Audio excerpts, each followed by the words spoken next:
What's up guys, Vince Blaze here with Adventures Within Media. I hope you guys are doing well. Today is our first video of the new year, so Happy New Year to anyone who's watching this. You guys are probably going to see this in February. A little late of a Happy New Year, but we're really excited. Obviously a new year brings a lot of change, it brings a lot of new opportunities, new ideas, and everyone's just sort of energized by this feeling of wanting to do more and create. Our goal this year is to make more content for YouTube. We've been trying to build a system in order to make it more efficient and easier to make videos. That way we have the time to, because most of the time we're either shooting client videos or editing for clients, etc., and YouTube ends up taking the back end. You know, it's the one thing that we forget about, or the one thing that's not important, it's not bringing in money yet, and it's just always something that we should be doing more of, but we never have the time to.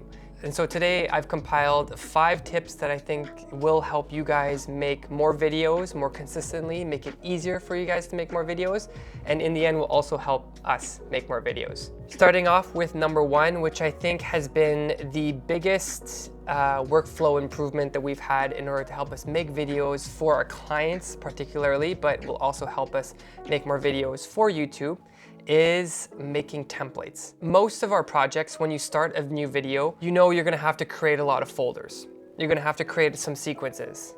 And you know, creating those sequences, like going 1080p, selecting 23.97 FPS, all those details, they don't take a large amount of time to do, but they do add up over time, and it also stops the workflow. It makes it a little bit more tedious to have to do that. So I highly recommend you guys set up a template in your editing software of choice. Currently, we are using Premiere Pro, and this has been the #1 improvement to our workflow. It makes it a lot easier to just get right into the editing process. In Premiere, it's pretty simple. All you have to do is click on File and then Save Template. So obviously before that, you set up the file, you open up a blank file, you create all the folders, all the LUTs, and you bring in all the things that you want to into that template, rename all the sequences, etc. And that way, when you click File and Save as Template, you can save that one, have it on hand, and it'll save it permanently onto your computer. So typically we use a very similar process for most of our videos, even when we're dealing with client work. So we're usually applying the same LUT, we have an adjustment layer, we usually have our content that we select, and then we add B-rolls to a different track. It can get pretty repetitive to have to set up all those different folders, the LUTs, the sequences, etc. And it also stops us from getting right into the edit and hinders our creative workflow.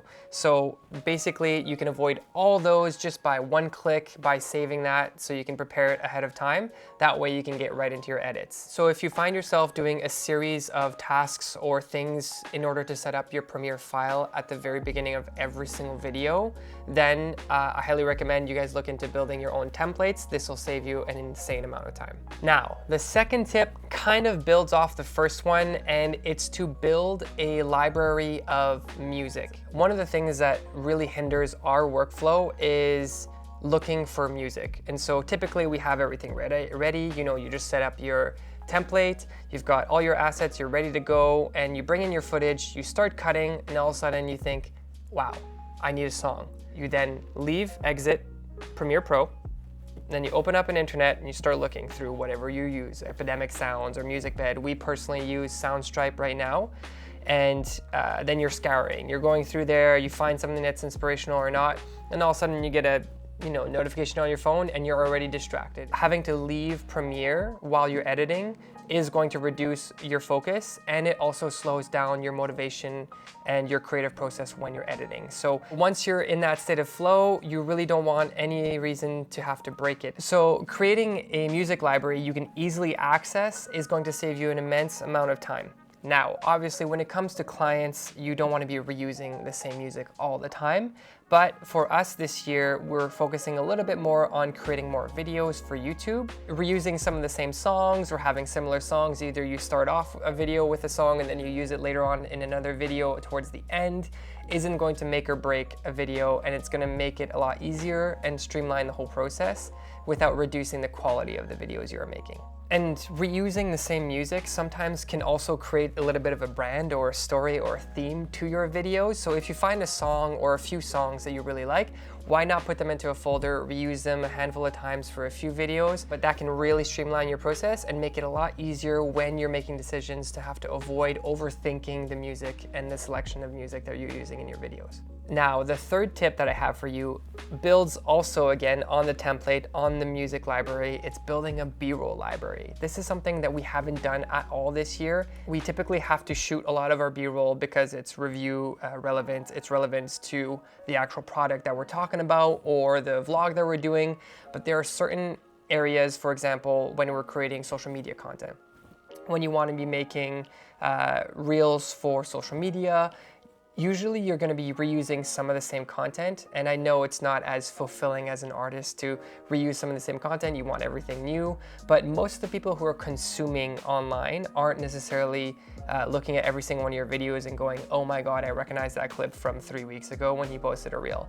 It would really help out if you just had a file for which you had organized, you know, the B-roll of you shooting, or B-roll of your camera, B-roll of your office, B-roll you typing, you know, there's all this content that you could accumulate into a folder and organize it so that it's very easy for you to access and to drag and drop into your videos when you need it. That's something we're going to be working on, especially myself as an artist. I'm going to be creating some social media content, and I'm building a bank and a library of B-roll footage that I can reuse. Again, the goal is to make more videos, and in order to do that, we want to avoid anything that's going to break our workflow. So just like the music library, you want to have a B-roll or footage library that you can quickly access in order to just simply drag and drop into your projects when you need them. Now, the fourth tip that I have is shortcuts, whether that's learning shortcuts that are already available in your software or creating your own. So that's something that we have taken a lot more seriously this year.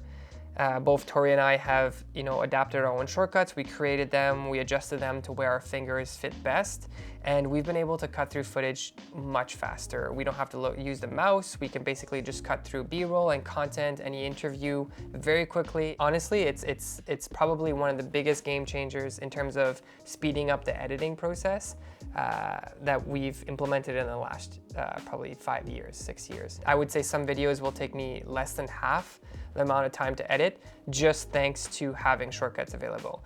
And at first, the reason why I didn't do this for a long time, the reason why I procrastinated on setting up these shortcuts was because I thought, one, I didn't think it would save that much time, but two, I also found it a little bit daunting to set up. But it's literally just one click away from your editing software in Premiere. All you have to do is click Premiere Pro, and then you go down to keyboard shortcuts, and you can adjust it. You just find the right shortcuts that you want to be using, and you just drag and drop onto the key that you want to use it on, and it's just that easy. So it's honestly, you probably spend 15-20 minutes setting it up, but it's going to save you an insane amount of time. The main shortcut that we've been using has been basically the cutting tool. So you can ripple delete all the footage before a certain point, you can cut at a certain point, and you can also ripple delete all the footage from a certain point and forward till the end of the clip. And so we've set that up on our keyboard to be the letters Q, W, and E. And so basically our 3 fingers are just going like this the whole time. They're just tapping in order to cut through some of the footage. And that way it avoids you having to, you know, press the C button to change to your cutting tool, and then use the mouse, click where you want it to go, press the other button, change it back, select. All those things can do so quickly. And even if you make a mistake very quickly, you can just Command Z. Again, your hand does not leave the keyboard, and so it can streamline the process. So I would recommend you guys look into shortcuts, but also if you just set up that one shortcut, it's going to save you an insane amount of time. The fifth and last tip that I have in order to help you guys make more videos this year is to build an outline. One of the things I found very difficult and daunting when it came to making YouTube videos was I felt like I would just set up the camera and the light like we have right now, and would press record, start talking off of some random notes that I had, and then figure it out in the edit. And what would often happen was we were missing B-roll, there were certain words or things that I didn't say. It wasn't cohesive as a story. The videos ended up dragging on and becoming longer than they needed to be, and they were less concise. And overall, it made for a less fun process of making videos, which made me not want to make videos. And so one of the things that we've been trying to do, which we also did for this video, is building an outline, so structuring it out from the beginning. It definitely seems like it's a lot of work at first, but it will save you time in the end. And you can also, again, bonus tip, create a template for your outline, so that way you're not starting from scratch every single time. You have a description, you sort of have an intro, outro that's already established, and that way you're just filling in the blanks with the details that you need to add. So not only are you going to be creating more consistent styled videos, but you're also going to be making them a lot more efficiently. And so that's one of the things that we're really trying to do this year. We're trying to make more educational content, more YouTube videos that are beneficial to you guys. And I think that having outlines is going to be super helpful for us. It can be quite overwhelming sometimes to just have all your footage in your timelines or in your folders and not be sure where to place what. And so having an outline can often just give you a little reminder. You can quickly glance at it and it'll give you an indication of what you should be working on. So that's something that we're currently working on right now. We're trying to build outlines for different types of videos, educational videos like these ones, but also short films and other documentaries that we're working on right now. So yeah, that's everything that I have in my outline right now for this video. If you guys have any tips of your own that you'd like to add, please leave them in the comments below. We're learning to make more videos as well, so we'd love to learn from you guys. Other than that, if you guys enjoyed the video, feel free to leave a thumbs up. Subscribe if you guys want to see more videos this year, see if we follow through on our promise of making more videos. And yeah, we wish you the best of luck in your content creation journey. Hopefully you guys make a ton of videos this year, and we'll see you guys in the next one. Cheers.